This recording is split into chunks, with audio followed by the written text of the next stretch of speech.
Good evening everyone, and welcome to Gundam News. And unfortunately, we're gonna start with some really bad news that I wasn't expecting. First, we got the closure of Gundam Breaker Mobile, and now Gundam Evolution will be joining it. The game was released on September the 22nd of last year, so it hasn't even been online for 1 year before that it was announced that it will already be closing down. And the closing date will be November the 29th, so a little over 4 months from now. Meaning that the game will have only been alive for 1 year, 2 months, and 1 week. And with numbers like that, I can't help but feel that more could have been done. Gundam Evolution launched almost at a perfect time to gain momentum, with Overwatch 2 not doing all that great, and the first impressions were generally also very positive. But it seems that a lack of continued marketing and heavy monetization kinda stopped Evolution's momentum and then failed to attract more people down the line. Tomorrow they will have a live stream for the last time to tell us what is going to be happening in these last few months, which I will also have linked down below. But what we do already know is that on the 26th, microtransactions will stop, and going forwards, all items released will be purchasable with in-game currency instead. And more of that in-game currency will also be earnable so that players can unlock things faster. But what's really crazy is that we do still have a roadmap for new units and maps. On August the 23rd, Season 6 drops with 1 new mobile suit and 2 new maps. And then on October 25th, like a month before closure, Season 7 drops with another new unit and 1 new map. So again, this feels like more could have been done with it. So yeah, after this end of service speed run, I just wonder what is going to be next for Gundam games in the future now. I am fairly confident that the upcoming SD Gundam game for smartphones will do well, and Gundam Battle Operation 2 is still doing its thing as well. So I would be happy with some more single-player, offline-focused games. Think like a new Gundam Breaker game, or like the Battle Alliance game we got a little while back. This week's Gunpla then also caught me off guard, but in a much more positive way. Because on July the 22nd, Fukuoka's Gundam Side F will be getting the high-grade Hobby Hi-Zack Advance of Zeta reboot version. So this isn't just some kind of remold of the old Hi-Zack, but a completely new mold with completely new proportions as well. Although, I must admit, I did quite like the proportions of the old high grade. So on top of that, this could be the beginning of more Hi-Zacks from Advance of Zeta. Like, I would kill for the pre-production version in the Titans test team's colors, or the Hi-Zack cannon also used by the Titans test team. Or, who knows, maybe now we will finally get the Hi-Zack Custom, a variant that up until now hasn't even gotten a single official model kit. And thinking about it, I also don't think it ever got an action figure either. So yeah, definitely in need of one. What I was less excited about then was of course the fact that it is limited to Gundam Side F. And also the price. 3,080 yen, 22 US, is a pretty steep price to pay for a standard 1/144 scale model kit that also looks like it doesn't even come with any accessories. So those small colored thrusters and whatnot sticking through the armor had better be molded in the correct colors. And 1 week later then, also limited to Gundam Side F is the high-grade Gym 3 Earth Federation Forces Colors / Bosch Weller Custom. The differences with the standard version are, of course, the color scheme, which now matches that of the Gym 2s used by the Federation, a new slide of marking stickers, and the price. It went from 1,650 yen to 2,420 yen, an increase of $6. Meanwhile, over at the Gundam base then, we are getting 2 batches of new Gunpla. On July the 29th, you can get the Real Grade Gundam Base Limited Unicorn Gundam Final Battle Version Special Coating version.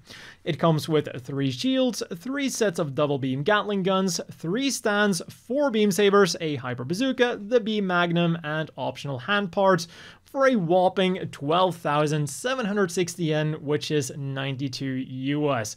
But that is of course to be expected with those special coating versions. Or for only 6,050 yen 43 US, you can get the clear color high grade narrative Gundam Apex, also known as the Budget Dendrobium. But then on August the 5th is when the real exciting stuff gets released.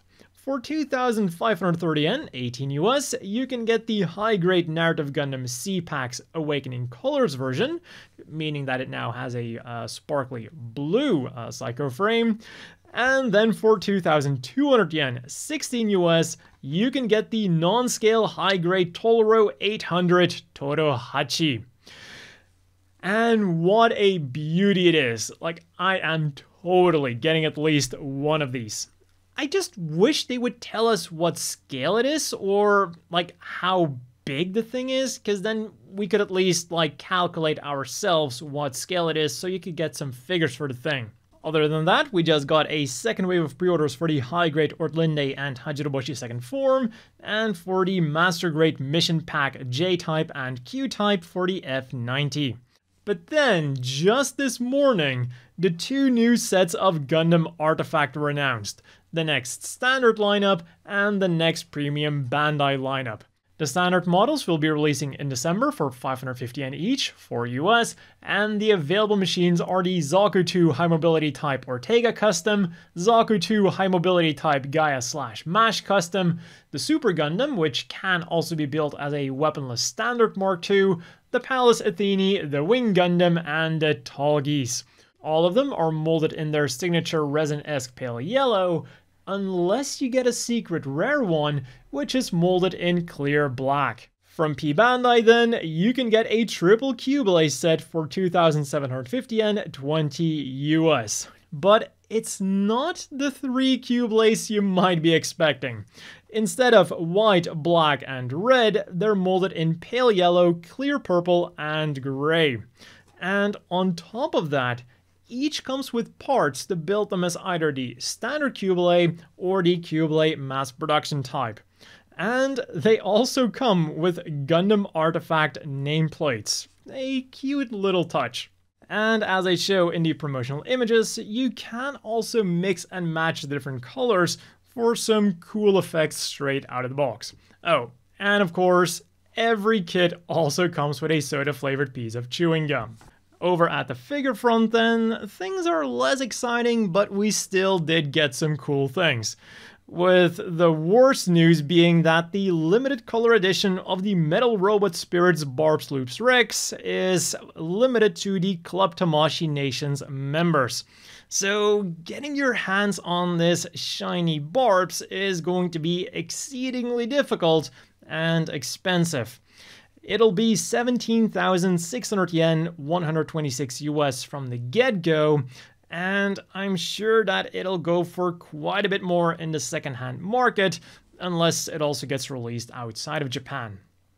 And talking about expensive things, today the reservations started for the Mobility Joint Gundam RX-93FF New Gundam and MSN04FF Sazabi set, which is limited to P-Bandai.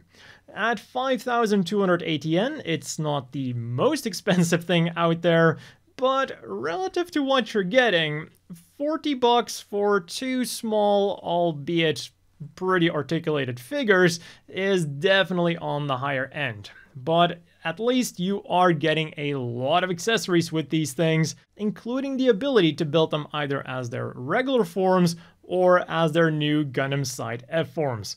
And of course, they also come with a soda-flavored piece of chewing gum. And this set will be flying your way in November. Next up then, the Gachapon bust of the Ariel will be available sometime in August, and they released these promotional images. There's no sign of the clear parts yet, but I'm positive that they will be shown soon as well. And Megahouse has just opened up their first 2 permanent physical stores in Japan, both inside of Bandai Namco Cross stores. On the 7th, the Yokohama location opened up, and on the 14th, the Hakata location opened. And they will, of course, be selling items from the Gundam Military Generation line, the Triple G line, and the Realistic Model Series line. And the images you're seeing right now are from the Hakata store. And also from Megahouse, we got the details for the Realistic Model Series Witch from Mercury G-Structure Mobile Suit container. Instead of just one version, as they've been doing in the past, it'll now be available as 2 versions. For 14,080 yen, 101 US, you can get the Weathering Color Edition, which, as the name implies, already has the weathering applied to it, and also has the decals pre-applied. So basically, it's ready to go straight out of the box, almost like how they did with the previous RMS sets. Or for 8,580 and 62 US, you can get the Material Color Edition, which is basically just the budget version, which comes with straight unpainted plastic. And I think this set has quite some advantages to it. If you're the kind of person who prefers painting things yourself anyways, then paying extra for the pre-applied weathering is kinda a waste. And on the other side of the spectrum, if you're a complete straight builder, then the RMS line can actually look a bit too detailed for your straight build Gunpla, and by putting them in there, you're making your poor Gunpla look even more basic. So in a way, this material color edition, will actually look better with straight build Gunpla, I think. So yeah, I do think it is potentially a great idea to sell them in 2 different sets to cater to like the different types of Gunpla builders out there. You have the ones that are complete straight builders, you have the super diehard ones that do everything themselves, and then you have the ones in the middle who would benefit from having everything pre-applied. And staying with Witch from Mercury, last week we talked about the Witch from Mercury Bookmark collaboration with bookstores in Japan, and if you thought that the artwork for that collaboration was super cute and you would totally want some of that, well, then you're in luck. At some bookstores, the full list is down below, they will have pop-up stores selling various items with these illustrations. There's a B2 wall scroll for 3,000 yen, 22 US, a standard acrylic stand of Suletta and Miorine for 1,900 yen each, 14 US, an SD acrylic stand of Suletta, Miorine, Guel, Shadiq, Elan number 4, Elan number 5, Chuchu or Nika for 1,800 yen each, 13 US, a two-way tote bag for 3,300 yen, 24 US, a charging adapter for 3,500 yen, 25 US, or 2 types of mug for 1,600 yen each, 11 US. And these stores will pop up alongside the collaboration starting August the 4th until August the 27th. And we got more interesting stuff up for pre-order this week. Everyone watching has heard of a pencil, I hope. But have you ever heard of a Metacil?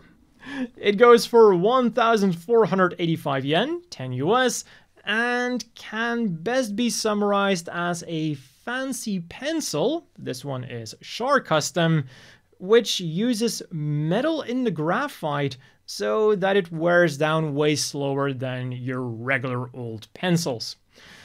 But it can still be erased with a normal eraser. However, they do warn you that depending on the type of eraser, it might not be as effective And you also cannot use it on every type of paper, unlike a regular pencil. So yeah, don't go replacing all of your pencils with the Char custom Metacil yet. These things are mainly advertised for sketching and watercolor paintings because there is no bleed through. And it is currently slated for a November release. Japanese Gundam.Info then is celebrating their 15th anniversary with this canvas board and postcard set. Sales started on the 14th over at P-Bandai, because of course, and can be yours in October for 3,850 yen, 28 US.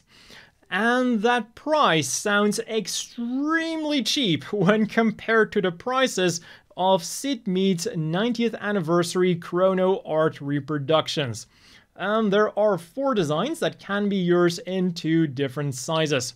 Full size, which is 642 by 514 millimeters, which is roughly 25 by 20 inches, or half size. The full sizes go for 89,000 yen, 639 US, and the half sizes go for 54,000 yen, 388 US. Or, if you want a bargain, you can get the full Turn A set, well, the complete Turn A set, for only 200,000 yen, which is 1,436 US. And the website you can get them on is linked down below, and does offer built-in international shipping. So good luck to your wallet. And then for Gundam Seed, it was announced that a limited edition of the Blu-ray remasters will be sold at Japanese cinemas starting August the 25th. The difference being that they come with a different cover. Then on the gaming front, or well, the rest of the gaming front, in Gundam Battle Operation 2 for PlayStation, the Jagan heavy equipment type joins the fun. Line Gundam Wars is celebrating its 7th anniversary with the Super Gundam Wars Festival, which includes new missions and a bunch of free stuff. And then from Gundam's Carddass series, you can pre-order 2 types of acrylic stand, shaped like a Carddass card itself, just significantly bigger. There's the Night Gundam or the Satan Gundam, each going for 2,200 yen, 16 US, and they're slated for an October release. And in other news, we got yet another Barzam from Advance of Zeta, which I am of course happy about because more information is always better, but also kinda sad because my video on the previous update was literally like 5 minutes away from being complete. All it needed was some finishing touches and, well, that went out of the window completely. But anyways, the Mobile Suit Girl of the Week is the rear of the RX-78-2 girl with magnet coating. Tickets went on sale for the giant robot exhibition in the Fukuoka Art Museum, links to the official website down below, and voting has begun for the Newtype Anime Awards. The categories include things like Best Anime, Best Movie, Best Character, etc., and both Witch from Mercury and the 4th Reconquista in G movie are included, so you all know what to do. The questionnaire is of course all in Japanese, but I'm sure that that is nothing a little bit of page translation can't fix. And I will have the link to that of course also down below. On to the things that we could get this week then. Have you ever wanted a keychain of a small paint bottle? Well, starting the 16th you can, thanks to Japanese Gachapon machines. For 300 yen a spin, 2 US, you can get a 1/2 scale bottle of white, blue, yellow, red, Federation gray, green, deep green, purple, Xeon gray, or Char pink. They also specify that the lid doesn't open up, but what they didn't specify is whether or not there's actual paint in there. So maybe.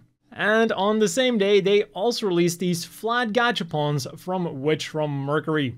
They are clear visual posters, they're all A5 sized, there are 16 different ones to collect, and one spin sets you back 200 yen or about $1.50. Going back to the 14th then, you could get the restock of the Robot Spirits version anime GPO1 and GPO2, with the GPO1 going for 6,600 yen, 47 US, and the GPO2 going for 8,140 yen, 58 US. And then finally on the 18th, all of Yuki Kajiura's lyrics were bundled in a book called Sorairo no Isu. It includes bangers from Gundam Seed like Quiet Night and Akatsuki no Kuruma, but also from Madoka Magica, Fate, and Sword Art Online. And in addition to the song lyrics, it also comes with some bonus content. It goes for 3,500 yen, 25 US, and I will have the official link to buy it down below. For this week's Gundam reading material then, there was the English ebook of Gundam Forward's Victory Gundam 30th Anniversary Special that was released on Amazon US, UK, Canada, Germany, France, Italy, Spain, and the Netherlands, and Chapter 14 of Gundam Sequel was released online and is linked down below. Moving on to this week's Gundam Apparel then, where Strict G kicked things off with 2 new collections on Friday.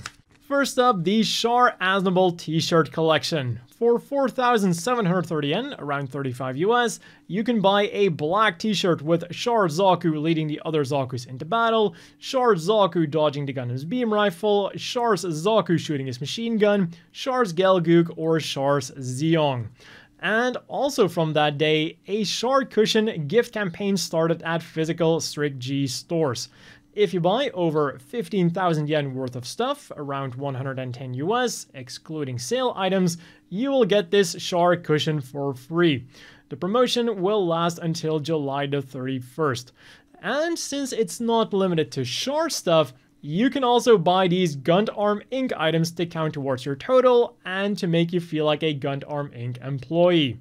There's a card holder for 3,300 yen, 24 US, a mug which has Suletta dancing with the Ariel on it for 1,980 yen, 14 US, and a simple but effective Gundam pin for 990 yen, 7 US. And on the same day from Bankore, pre-orders began for the Gundam 00 ending illustration acrylic stands.